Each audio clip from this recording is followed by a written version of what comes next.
Anish, thank you for hosting, and it's an absolute pleasure to be here. I've lived in Mountain View for about 8 years now, and have been walking my dogs in this neighborhood for quite some time. And obviously, you're at the center of the technology universe, and I'm just excited to be here and to share my work with you. So I'm a professor, and I am part social scientist and part engineer. For the last 15 years, I've been studying the psychology of avatars, meaning I build virtual environments, I put people in these representations we call avatars, and I study the psychological effects of spending time inside of an avatar. And I've been doing this work for a long time. And it's really exciting for me that the work that you guys are doing, the work that others are doing in Silicon Valley, has made the work that I do from this weird science fiction stuff, you think about a guy in the late 90s who was studying avatars, to really a household name. So it's especially fun for me to talk about this work that I've been doing for so long to you guys. Everything I'm going to talk about today, I'm going to give you a very broad sense of what I'm doing. All of the work I'm talking about is published. This is the URL of my lab. You can go on the lab's website and see the PDFs of all the published work. I'm going to give you a really broad perspective. I'm going to cover about 50 experiments today in about 35 minutes time. So I'm not going to bore you with details about the control conditions, about the measures that we used. Feel free to ask that in the question and answer section. I've also been asked to tell you to hold your questions until I'm going to stop speaking at about 12:45. At that point, we'll do a formal question and answer using the microphone.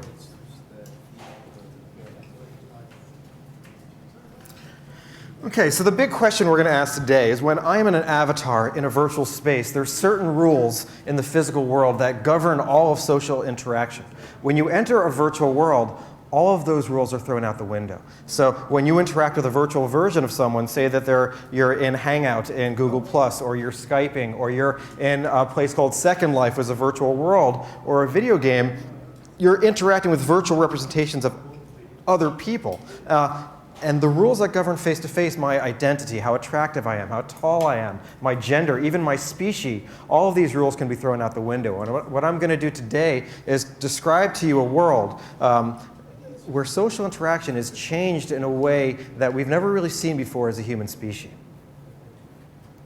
My book is called Infinite Reality, and it's written with Meredith's father, Jim Blascovich, who has been a great mentor to me. And this book really covers the history of our work, 15 years of our work. We write it as scientists, but we also write it as journalists. So I have the luxury of being in Silicon Valley and getting to go to Jaron Lanier's attic and look through his materials. And I really interviewed the main players in the history of this. So I really think that you should view this book as, if you're curious about what avatars are, what virtual worlds, virtual reality is, and want to understand the psychology behind it, the social science behind it, and how it's really going to change the world, that's what this book does. And so please, if you enjoyed this talk, do read the book.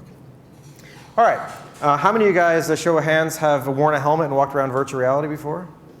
All right, about 20% of you, great. So I'm going to show you a video of a gentleman in my lab, and what is he doing?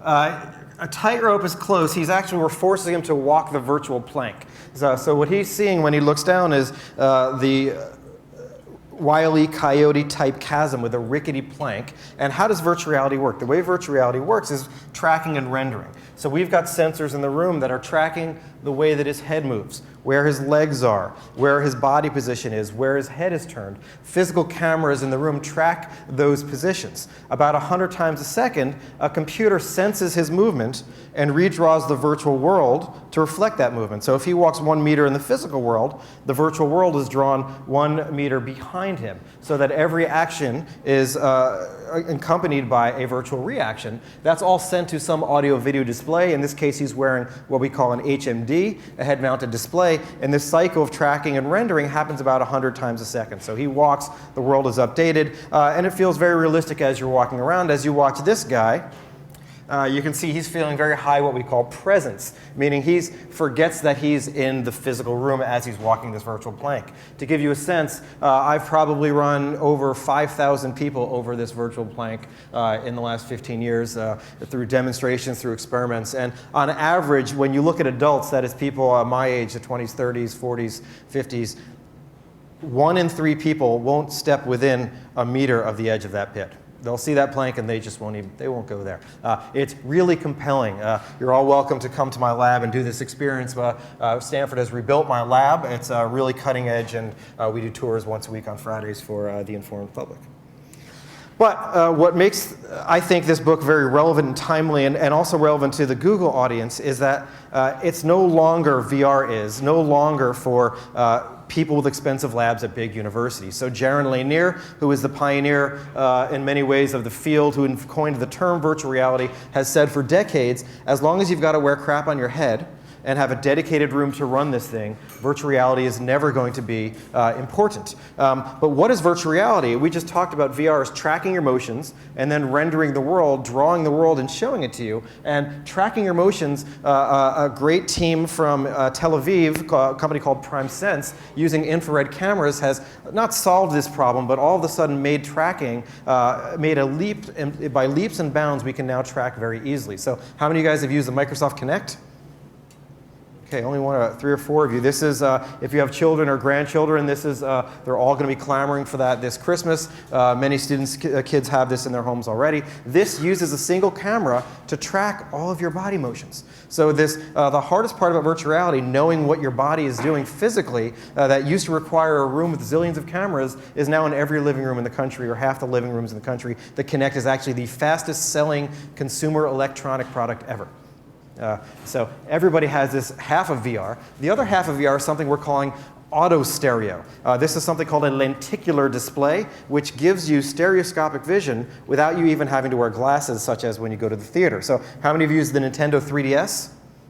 Okay, Nintendo 3DS has beams a hologram halfway between you and the game that you're holding, and the way it uses technology called lenticular displays that refracts light in various directions, very similar, you know those postcards that you use, those cheap postcards that give you a sense of stereo? We've had them for decades. It's a very expensive version of that. So everything I'm going to talk about has been done in a fancy lab, but this year in particular, VR, tracking your movements and showing you an immersive perceptual experience, is in the living room. So everything that we study as a lab and that we talk about in this book is now being done on the school buses, in the classrooms, and in your homes.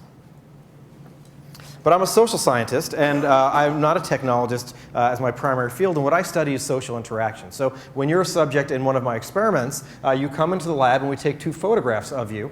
We then have a group of undergraduates in a room networked down the hallway, and they feverishly drag these points onto your face. This is something called photogrammetric software. And after I get a front-on and a side shot of you, 25 minutes later, when you enter virtual reality, you're wearing a 3D model of your own head. So what does this look like? This is my colleague Jack Loomis. Those are the 2 photographs of him, and this is a 3D model of his head and face. Okay? It's a digital model. It can be animated, so any set animation I can fathom, we can make his head do. It lasts forever the same way that any digital thing does. I can make 1,000,000 copies at a whim. A little digression. How many of you guys have seen the commercial with virtual Orville Redenbacher?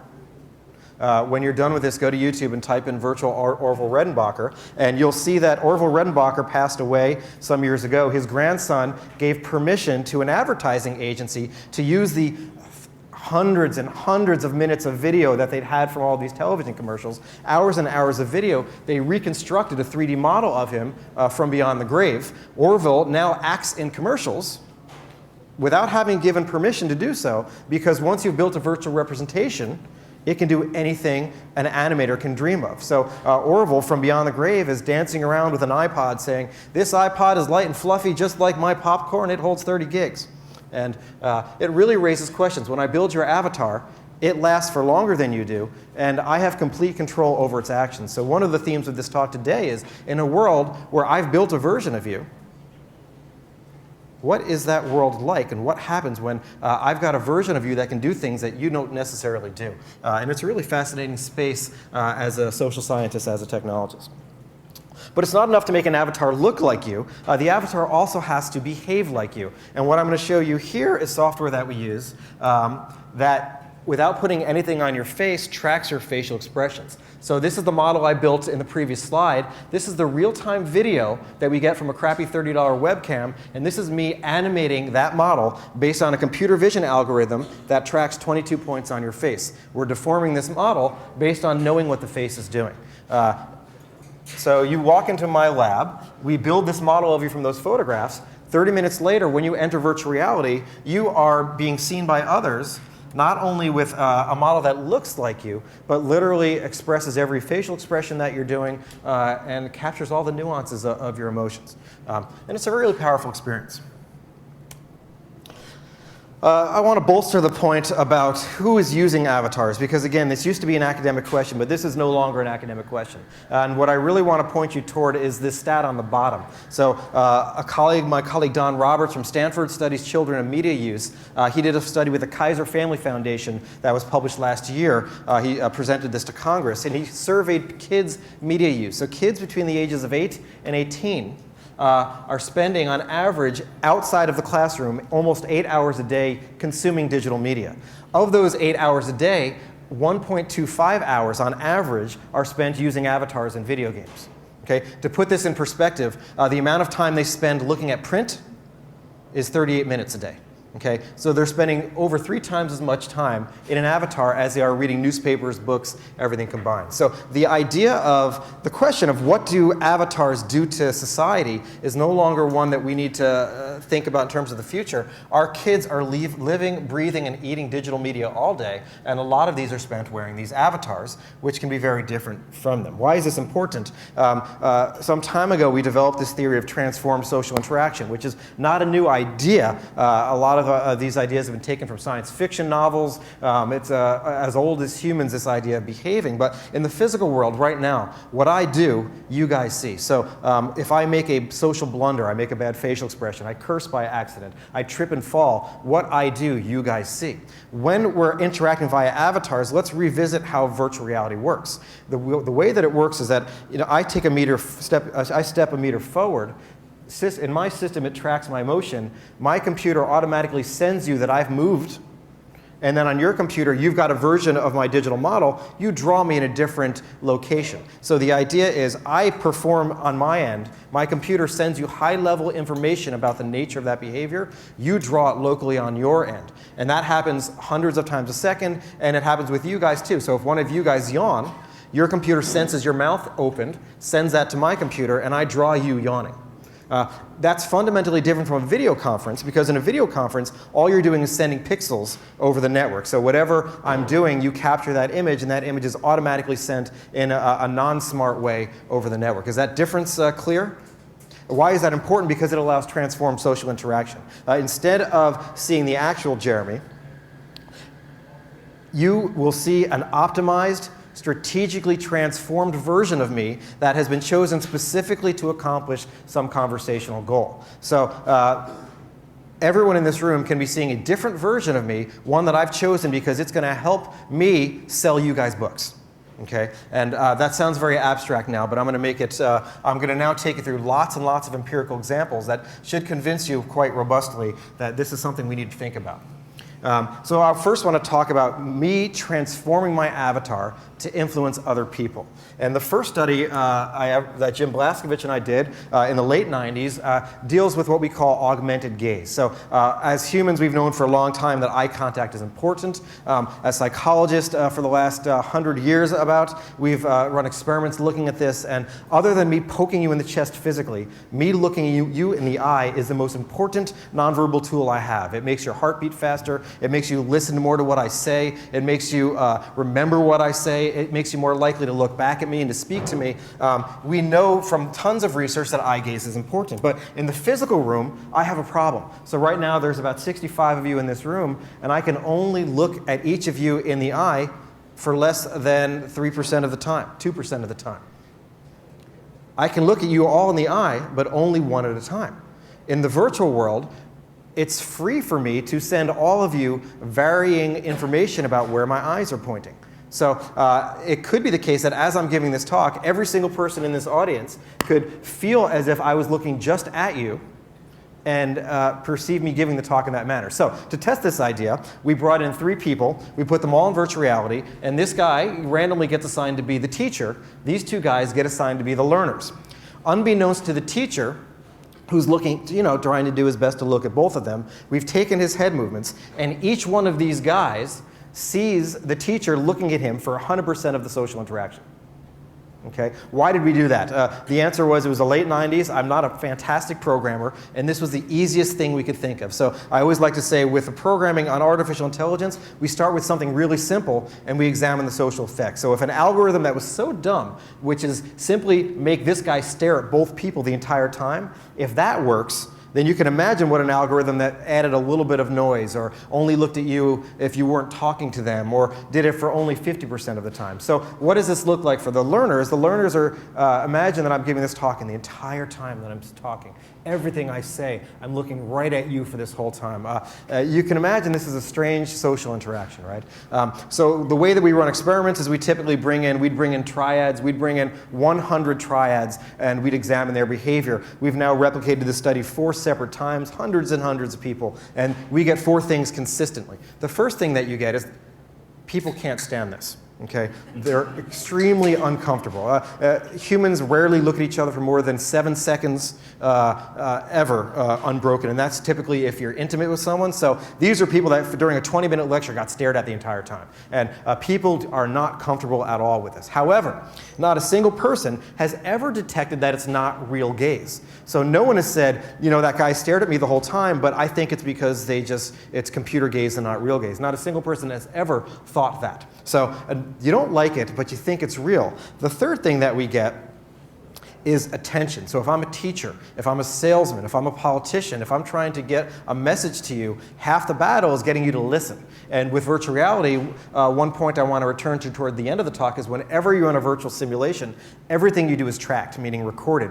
Where your eye points, where your body's standing, every little behavior you could ever imagine doing gets dumped to a file, so we can go through that file and actually look at where you're looking. When I give you guys super gaze, as a group, you return my gaze more often than if I'm doing my normal gaze. So just with a simple change to where my head is pointed, all of you are getting different versions of me. It took me literally 11 lines of code to do this. All right, this is not hard to do. You take the packet saying where the eye direction is and you change it a little bit. Not hard to do.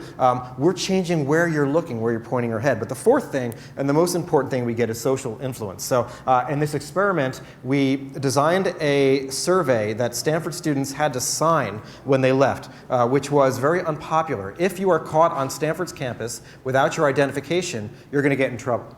So you can imagine nobody wants to sign this. But the odds of you signing this are higher if you get super gaze than if you get a normal type gaze where you can look at people one at a time. So with 11 lines of code, I'm changing the amount of time you're listening to me, and then I'm also increasing the probability that you're going to be influenced by what I say in a persuasive manner.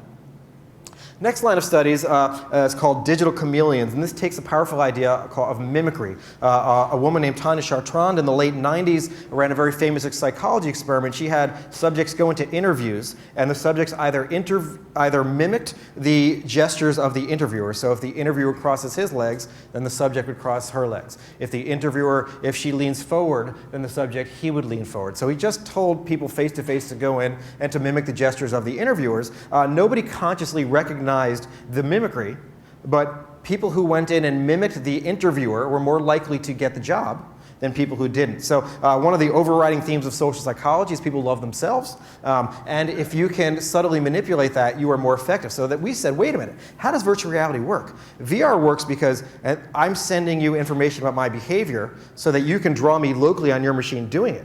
It is trivial. It is literally 4 lines of code for me to take that packet you sent me, which is telling you your behavior, hold on to it for a few seconds, put my name on it, and send it right back to you. So the technology is built for mimicry, and what does this look like? So this is Nick Yee. He's a brilliant PhD student that did much of this research, and all we're doing here is that she's trying to persuade him about this policy to have your ID card, and what he's doing, he's moving and listening. Her head movements are a 4-second mirror of his. Okay, so he looks up, 1, 2, 3, 4. She looks up. Everything she does is a slow mirror of him. Why did we do it this way? Again, we start out real simple on the artificial intelligence. We just said, let's start easy. Whatever he does, whatever she's going to do it 4 seconds later. At this rate, a 4-second lag with exact mimicry, only 1 in 20 people consciously recognized that the avatar was mimicking them. So even though I'm stealing your exact head movements, barely anyone has the ability to explicitly realize this is happening, and those instances tended to be if somebody spun around in their chair, okay, or did something very extreme. We didn't build for The Exorcist. So what happens? The exact same thing as in the previous studies. Nobody detects this consciously, but when I mimic you, when my avatar mimics you, you look at me more, and you're more likely to sign this petition later on that you wouldn't have signed otherwise. You also rate me as more attractive, more credible, more trustworthy, and you like me more. So really simple tweaks I can do to my avatar automatically that are having drastic changes on your nonverbal behavior, on what you say, and ultimately how you decide to live certain aspects of your life. Which brings me to this next study, which doesn't look at facial mimicry, but looks more, doesn't look at nonverbal mimicry, but looks at your face. So I'm going to show you a video now, and I want you to be extremely impressed by this video. The reason I want you to be impressed is because this video was built in 2003 using $19 software in less than 20 minutes by a freshman communication major. Okay? It took no training, and it was cheap, and it took no time. And you can see it is a morph from Arnold Schwarzenegger to Gray Davis. And all we're doing is blending one face to another, and it's really simple to do this. And what we wanted to ask the question is, if my avatar takes on your facial characteristics, is that going to change how you're going to interact with me? Okay, so think about this Brady Bunch grid of faces that we have on Hangout and what one could do with this.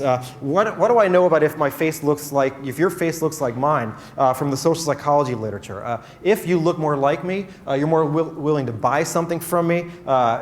Study by DeVideo has shown that if I'm lying on the ground clutching my knee in agony, the odds of you stopping to help increase if you look like me. And Lisa De Bruin in England has demonstrated that if your face looks more like mine, I'm more likely to hand my children over to you to babysit for them. So as humans, we like to think that we're this very deep race where we look to the inner beauty of people, but it turns out subtle characteristics of your face and body have drastic consequences to how you interact with others. So I worked with my colleague Shanto Iyengar, who's a political scientist, and we wanted to look at the 2004 presidential election. Okay? And what we did is we had 3 groups of subjects. One group of subjects had pictures of George Bush and John Kerry that were just like the actual pictures of Bush and Kerry. So this middle row here are the pictures of Bush and Kerry. We then got a focus group to collect from about 600 people to passively acquire photographs of voters from across the country. And we got a national random sample, meaning it wasn't just college kids. We paid money to get variance in socioeconomic status, location, age, all these important demographic variables. Then over the next 6 months, we had undergraduates morph the faces of the potential voters with Bush and Kerry. So what you see here in this top left, that is a picture of me from 2003 before I got tenure. You can see I was much more clean cut then. This is a picture of George Bush, and on the top right is the 60-40 blend between me and Bush. And we've now run this experiment 5 separate times. Over 1,000 people, we've asked them to write a paragraph about the picture of George Bush. Write a paragraph about what his face looks like. To date, not a single person, if you stay below 40% on the blend, has ever consciously detected that his own face has been put in the candidate. So nobody has any idea consciously that this is occurring. This is a woman in my lab, Julia. This is her with John Kerry. So 3 groups of subjects. You had the normal Bush versus Kerry, meaning just the actual photographs of them. For a third of our subjects, his or her own face was morphed with George Bush. And for another third of our subjects, his or her own face was morphed with John Kerry. And what we simply did is a week before the election, we asked them who they're going to vote for. And what we demonstrated is that in the control condition, actual photos, we exactly replicated the national sample. It was 46-44 in favor of Bush. Bush wins by a landslide when the subject's face was morphed with Bush by 20 points. And Kerry actually wins by 7. Among the people with whom Kerry's face was morphed. So think about this. A week before the election, who you say you're going to vote for is based on whether or not the candidate looks more like you. So we got this data, and as citizens we were terrified, but as social scientists we were very excited. And we sent this to the best journal in political science, and they rejected it without even sending out for review. They said the voter is not rational. Sorry, they said the voter is rational. They don't make decisions based on this. The whole field of political science is based on that notion. So in order to publish this work, we actually had to replicate it in 5 separate studies over a period of about 5 years with different candidates, 2008 elections, small elections. This effect doesn't go away. One of the most powerful effects we've demonstrated in the lab is if my face steals portions of your face, you're going to like me better and choose me in ways of social influence. And what does this mean for the world of Google, the world of online social interaction? It's trivial to grab someone's face and to morph my face with it. And what we're demonstrating is very important decisions can be based on a simple blend of my face with yours. Next line of studies we did was, can I train a teacher to be a better teacher with a simple tracking algorithm? So in this room, I'm doing my best to spread my eye gaze as best as I can. But it's hard. As I'm talking, it's really hard for me to hit everyone in the room. And what we've demonstrated, that top graph there is a U-shaped bird's eye view of a classroom where the teacher is the blue T, the white people are pupils. This graph here is the percentage of time people get ignored. And what you see is that you guys on the corner, you guys get ignored for about 1/3 of my lecture. Okay? What if you gave a teacher a tool which simply showed me when I'm not looking at you? And all we did is take the tracking data that you naturally get from a virtual reality simulation, and if I'm not looking at you, you start to disappear. So you actually start to turn transparent. And simply gave the teacher this tool as they gave their lessons. What you see there is this graph here where not a single person in the room gets ignored ever. And just using a simple tool to spread awareness of eye gaze, you're demonstrating better learning in the classroom. So again, really cheap, easy ways using things that you can glean from the virtual world as a way of increasing someone's performance. I've taken this exact paradigm, and I've worked with Peter Monday, who's at UC Davis, who works with autistic children that have a hard time maintaining eye contact. And what we've done is we've actually given them training simulations to help remind them to look people in the eye. And we've run 2 pilot studies now with very encouraging results. So I think there's some great applications of using VR towards helping people that have issues with social interaction.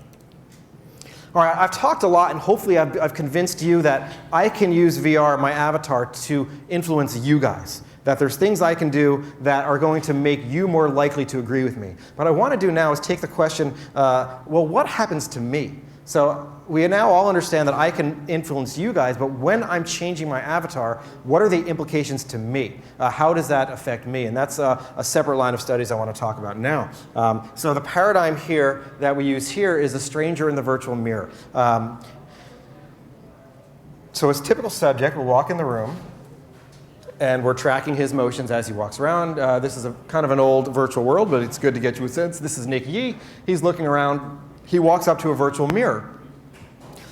And a typical subject in our studies, we'll have them spend 2 minutes in front of the mirror gesturing back and forth. So here you can see he's moving his head back and forth, and he's a white man.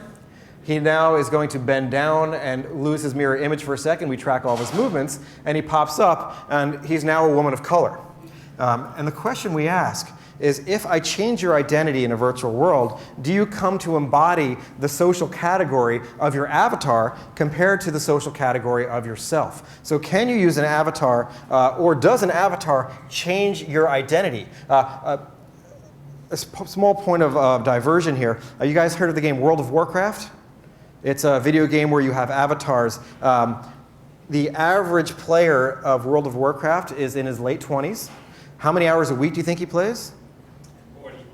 40 is on the high end. On average, it's close to 20. There are many people who spend 40. I'm saying on average, the player is close to 20.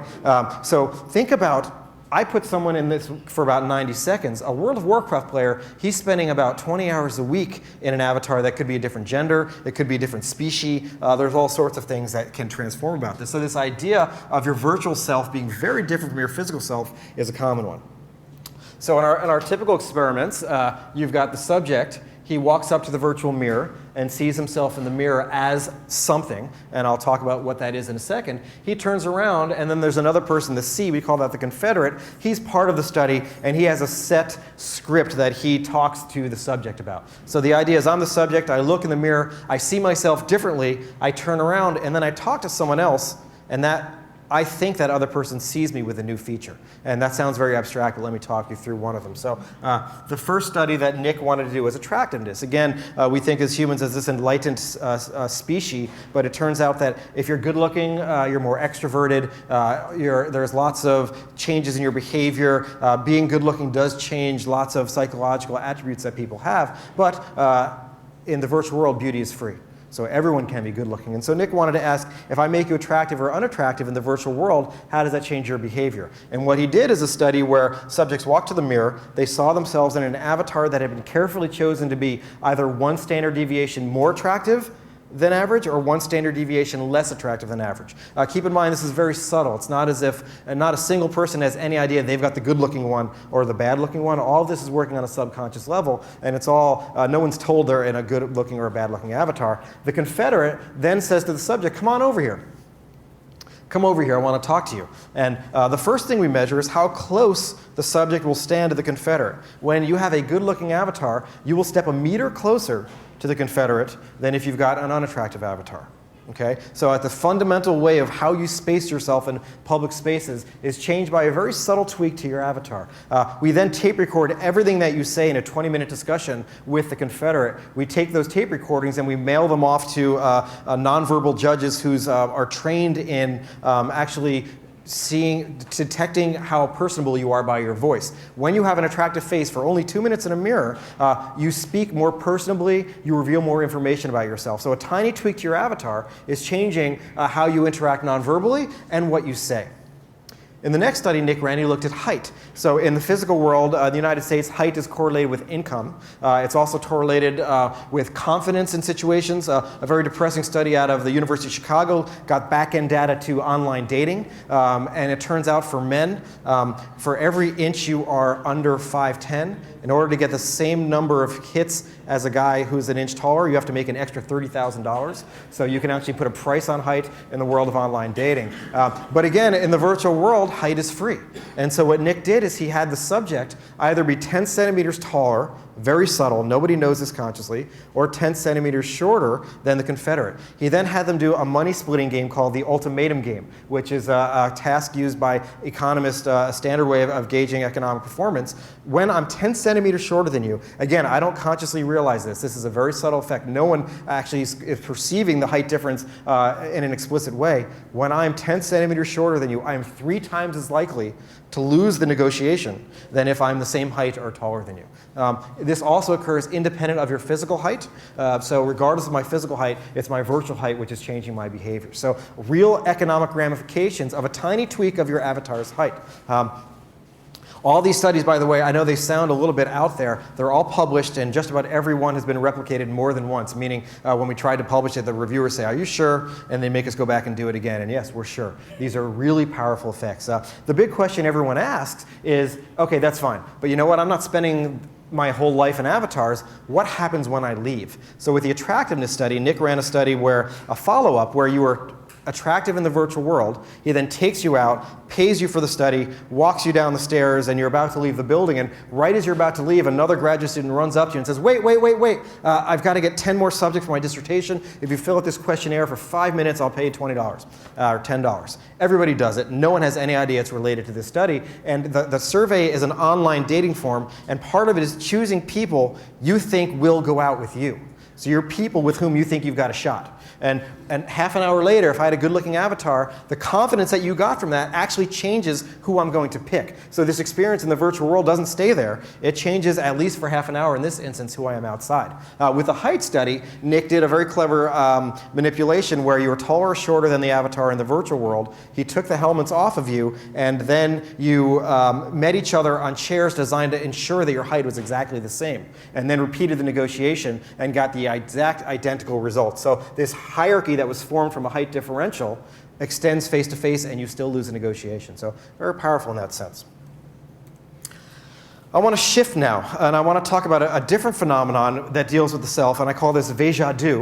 It feels like I've never been here before. And this takes the idea of Orville Redenbacher. What had happened if someone had built that when he was alive? And as a human species, avatars are giving us, it's rare for this to happen, actually. In the history of media, avatars are giving us something that we've never, ever had before as a perceptual experience. And this is, to me, it's flabbergasting, and I think it should be exciting to you as well. We've always had mirrors. We've been able to see ourselves. We've always been able to go up to water and look at ourselves. In the last 50 years, we've been able to look at ourselves asynchronously, meaning I can look at something I did on videotape 20 years ago. For the first time ever, as people, we have the ability to see ourselves doing something we've never physically done. Somebody builds my avatar, any animator can make it do whatever she or he wants. For the first time ever, I can look at a screen and see something that looks just like me doing something I've never physically done. And I can't underestimate as a social scientist how powerful this is, or just how strange this is going to make the world, when we can talk about applications later. But the first study that we wanted to do, this is Jesse Fox's dissertation, deals with health behavior. So Americans, we know we're supposed to exercise more and we're supposed to be healthy, but that message doesn't get through. Jesse wanted to make it visceral. And so what she did is she built, all of you guys walk in the lab, we built your faces, and then you have to exercise in physical space. So here's the video of that. Every 3 times that your knees cross your chest, the avatar, which looks just like you, it's got your exact face, loses a pound. So after 20 minutes, you watch your avatar lose weight and get to what Jesse defined as an ideal weight based on some health government standard. So for 10 minutes you do that, we then force them to stand still, and all the weight comes back. Okay? And so what we're doing in a very visceral way, from here on out, what we can talk about is VR is a really cool tool to use avatars to change behaviors that are very difficult to change and entrenched. So 24 hours later, if you got this simulation, we ask you to keep a diary and then turn in your diaries to us. You know that we're reading them, and there's nothing personal in there. If you got this simulation over the next 24 hours, you exercise on average an hour more than people in control conditions. For example, people that got the same simulation but someone else's face instead of your own. Something really powerful about watching yourself gain weight as a function of inaction and then losing it when you get to, because you're connecting the physical behavior with what you all want to be. So she's changed your behavior up to a day later, but that was self-report. We don't always trust it. So in a follow-up study, she brought subjects in, gave them this type of simulation, then took the helmet off, paid the subject, and said, you know what? Next guy's not coming here for 20 minutes. You got some weights over there. If you want to work out, you can. People in this simulation worked out for 10 minutes longer on average than control conditions. So, people stayed in the lab in their school clothes working out voluntarily because this idea of fitness had been driven home in such a powerful manner. So we've replicated them now a number of times, including eating. So Jesse ran a study where subjects sat down and we took control of their virtual arm, and they were forced to either eat Reese's Pieces and watch their thighs grow and their guts grow over, or carrots and watch it come off, and we showed that changed your eating behavior. So a really nice idea there. On the negative side, Catherine Segovia brought in preschoolers to the lab and elementary school children, young children. The first time anyone has ever taken my very expensive virtual reality equipment and subjected to hundreds of children. It was a very fascinating study, and she wanted to ask about false memories. So if a child sees herself swimming with a whale, does that become an actual memory of something she thinks she does in the physical world? So in psychology, a fairly large literature on false memory formations, in the legal literature, and it's something that's very important to understand if you're spending time in virtual spaces. How is that changing your cognitive structure? So children that came into the lab and saw themselves swimming with whales compared to subjects who saw another child swimming with a whale, in the treatment condition of the self, 50% of our children a week later when you brought them back thought they had been to SeaWorld, described the hot dog they ate beforehand, the smell of the fish tank, had encoded this as a physical memory. 1 in 2 of our children believed they'd done this physically. Compared to control conditions, this is much higher. And really, for children using all this, spending all this time in digital media, it really raises some concerns. Grace Ahn, another student in my lab, she ran a line of studies about what she calls self-endorsing. This takes a big idea from science fiction that if I'm wandering down the street and a camera takes a picture of my face and then you encounter a billboard that has me using your product and loving it, how is that going to change my attitude toward the product? And a line of 4 or 5 studies that actually just got published in the Journal of Advertising. You will like the product more. You won't have a conscious memory of me being in the billboard later on, but you still think the product is better for some reason. So very powerful. And then connection with the future self, a line of studies we ran with Laura Carstensen at the Center for Longevity at Stanford. She's trying to make people have a good time in their older age to have a very enriching life. Children today aren't saving any money. It's going to be a crisis when they do the math about saving. So we brought subjects in the lab and we aged them. And so 18-year-old subjects went to the virtual mirror, saw themselves as they're going to look when they're 65, compared to seeing themselves as their own age. And the idea is that 18-year-old can't even imagine what it's going to be like to be 30, let alone 65. If I'm going to try to get him to save money, let's show him what he's going to look like when he's 65. And so we did this, and then the dependent variable was we can give them some money now, or they can wait and get more money later to put it in savings. And what we're showing is that when you show the future self, compared to when you ask them to imagine the future self, you get more savings and very exciting results. So I'm going to shift and conclude very quickly because I want to leave time for Q&A about some work that I'm very excited about because I think it's got some potential to make the world a better place. And this asks about, does it help if I can walk in someone else's shoes? And the first study we did is with environmentalism. So again, VR can be thought of as a way to help those really entrenched, hard to change behaviors. We all know we're not supposed to drive alone to work. We all know we're not supposed to take shorter showers. And what we did here is there's an op-ed that came out in the New York Times that said if you're using that beautiful, fluffy, non-recycled toilet paper, over the course of your life, you're sawing down 2 virgin trees. And so what we did is half our subjects came in, all were told that statistic, half our subjects read a beautifully written narrative of what it would be like to cut down a tree. The other half were forced to use this apparatus, a haptic device that simulated a chainsaw, and literally cut down a tree. And hear it thunderously crash around them and the birds fly away. And basically step into the shoes of a logger and experience what it would be like to do that. And then what we did is Grace Ahn, running the study, she was visibly pregnant. 45 minutes later, while the subjects were leaving, she knocks down a glass of water and says, "I'm pregnant, can you please help me clean this up?" Subjects who got the virtual experience will clean the mess using 20% less paper than subjects who got the written experience. So think about it. I mean, environmentalism, we all know we're supposed to be green, but it's these hard to change experiences that this embodied virtual avatar experience can change. The next one deals with diversity training, and we've done a lot of work with racism, with ageism, with sexism. The study I want to just briefly tell you about deals with attitudes toward the handicapped. We made subjects colorblind, which is obviously not too traumatic of a handicap, but half of our subjects imagined what it would be like to not be able to differentiate between red and green. The other half, we just robbed the ability to see red and green by a filter on the virtual world. And so they had to go through some tasks where it was very difficult to do the task because you couldn't tell colors. Then later on, we asked them to volunteer their time surfing the web and writing down websites that were hard for red-green colorblind people to see. And people in the VR condition, compared to the imagine you were colorblind condition, spent 20 minutes longer on average in the virtual world, helping colorblind people compared to others.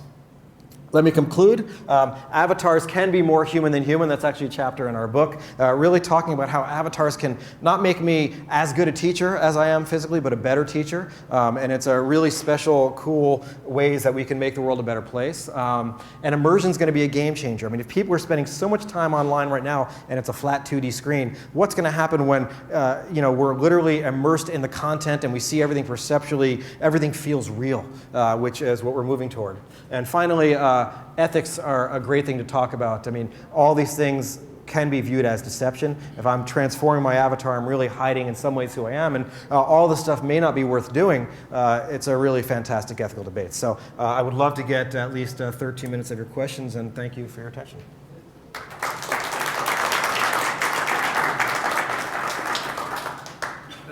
Very good talk, Jeremy, and my goal has always been to get to 6 feet, but since I'm 2 inches short, I guess I have to make $60,000 more to make up for it now. Yes, yes. So if you have any questions, please come up to the mic so that the folks on VC can also hear you.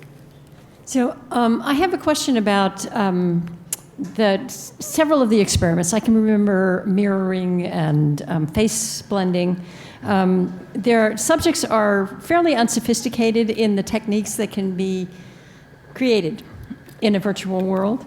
Do you get any sense that over time humans will become more sophisticated about what's happening in this world and what's being done, and will that make a difference to their reactions in this space? Because we seem to get more sophisticated about other technology. It's a great question. So the question is, subjects in my studies may not have known anything about VR, and as we get used to the technology, none of this is going to work. And I think there's a good truth to that, which is there is a novelty effect, and what I think we're going to see is an arms race, very similar to spam and spam blockers, which is people using these transformations, people realizing that they're not real, and then someone having to go to the next level and going back and forth. I mean, one thing I like to say is my purpose is to inoculate. So with the political morphing, I get approached by political consultants sometimes, and I obviously don't do that work. I view my goal as informing the public, and when you consciously are aware of this stuff, so if I tell you that candidate is still in your face, it backfires. And so this is truly a case of knowledge is power. And then the question is how sophisticated are the users compared to the people trying the transformations? Hi, so could you give us an idea of what kind of things avatars don't work for? You must have had some negative results over the years. So great question. The one, there's many things that don't work. Those academia doesn't reward you for publishing things that don't work. One thing that we tried is we took whites and blacks, and we took white people and put them in black avatars and forced them to walk a day in the shoe of someone who was black, with the idea we wanted them to gain an empathy. And that was a case where we actually didn't reduce racism, we actually increased it. So there's a fairly large literature on racial priming, which is that some whites, when you remind them of blacks, that changes their behavior in a negative way just because it's called priming. And unfortunately, American whites often have negative associations in general with blacks. And we thought if we put you in an avatar and show you what it's like to be a different race, that would help. And this was one instance where it backfired on us, and we're still doing follow-ups to that. But you know, I could talk for hours about the studies we've done that haven't worked. Thanks. The studies that rely mainly on looks, like Vasia do, and the face morphing, I was wondering if you've even looked at identical twins and if they're still susceptible to the results? It's a great question. Twin studies are, so the question was, do they work on identical twins in a different way? And I'd love to do that study. It's hard finding enough identical twins there are scholars that do that for the people that study evolution, but I'll put that on the list. That's a great idea.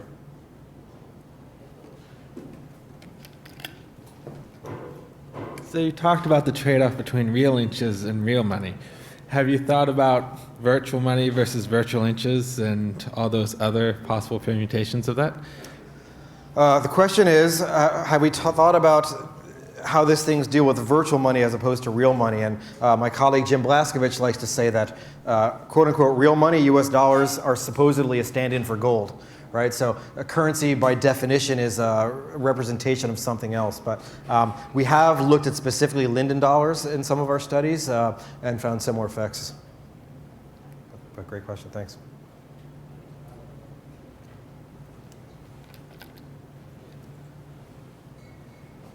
So you've done a number of different studies. Which was the result that so surprised you? That was like, because you go in, maybe I think I know what's going to happen, but you were completely surprised. Okay, great question. The question is which study surprised us the most? And there's a line of work I didn't get to talk about in this talk that we call digital footprints. And this, how many of you guys have seen this New Yorker comic, On the Internet, Nobody Knows You're a Dog? It shows a dog on the internet. And we've run a study, actually the military is actually sponsoring a huge program with lots and lots of people studying this, which is based on what I call your digital footprint, which is the stuff you leave behind in a virtual world. So on the web, you leave behind cookies. In a virtual world, you leave behind everywhere you've walked, everything you've said.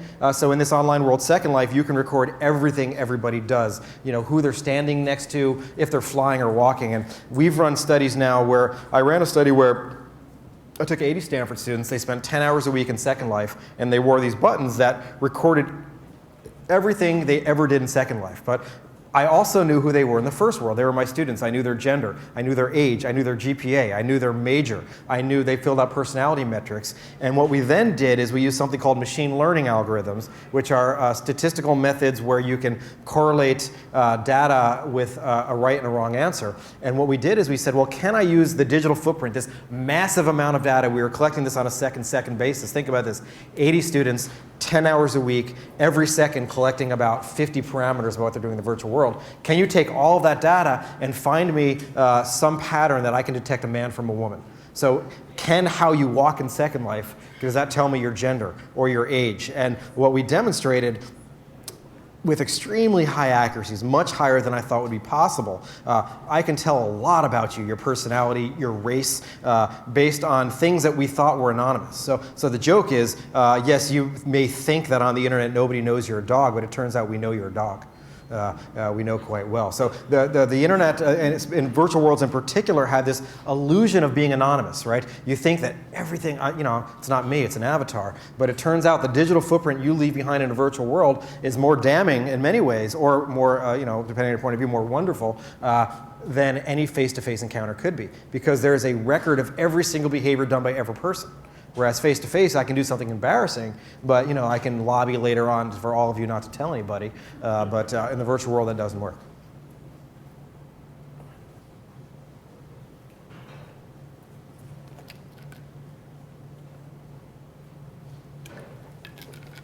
There are no other questions. Thanks, Jeremy. Thanks, guys. Thanks a lot. Appreciate it. And we have some books.